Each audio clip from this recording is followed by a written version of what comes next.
King David is about to die, and he wants to pass on the baton to his son Solomon.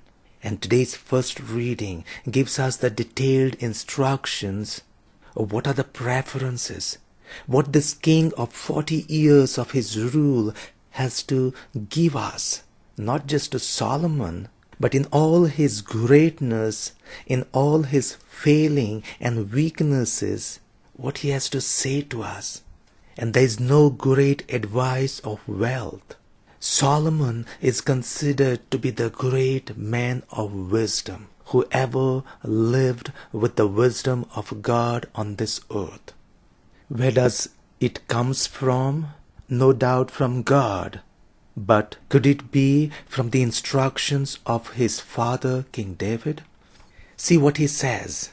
As he passes on this authority and kingship to his son, he asks him to be strong and courageous. No doubt any earthly father will do that.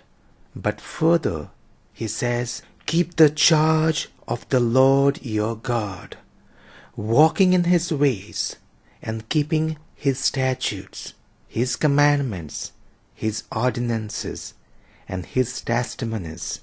Wow! A king, after reigning for 40 years, is asking in order that his son have prosperity and a favorable kingship. Stick with this God. Listen to him. Stay firm in his commandments. He doesn't say anything about the riches, the wealth. It's just the spiritual inheritance that has been passed on. And see the similarities in the gospel. Jesus sends out his 12 disciples 2 by 2, giving them authority. As the authority is being passed on to Solomon by his father David, Jesus passes on this authority, the delegation, to his disciples. And what he asks them, again based on the same principles, don't take anything except the staff in your hand, sandals on your feet, and just one tunic. Not even two. It's total reliance on God that you need to spend your life. If this was the great advice from this king who reigned for 40 years, if this was the greatest advice from Jesus, who is considered to be the greatest who ever walked on this earth, and to whom so many of us follow, what are we looking for? No doubt there are human needs. No doubt there are basic comforts that we require for our survival. But where is our focus? Day in and day out. The comforts are required, the necessities are needed, but do they take on the whole of our life? Or is the life geared to something else in order for us to prosper?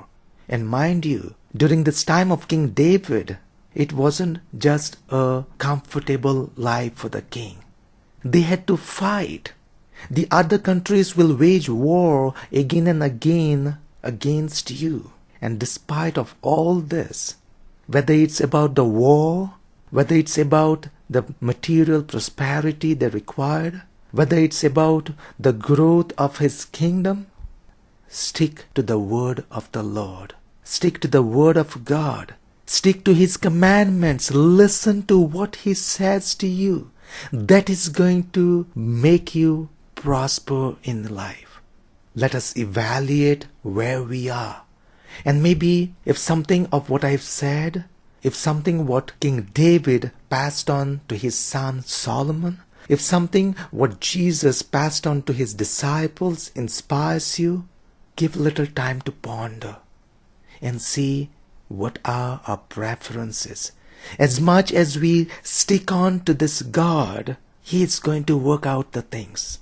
He's going to work things for you. Whether it's of the family, it's about just yourself, it's about the big great dreams that you have. Walk in his ways, keep his statutes, his commandments, and let your heart be with him.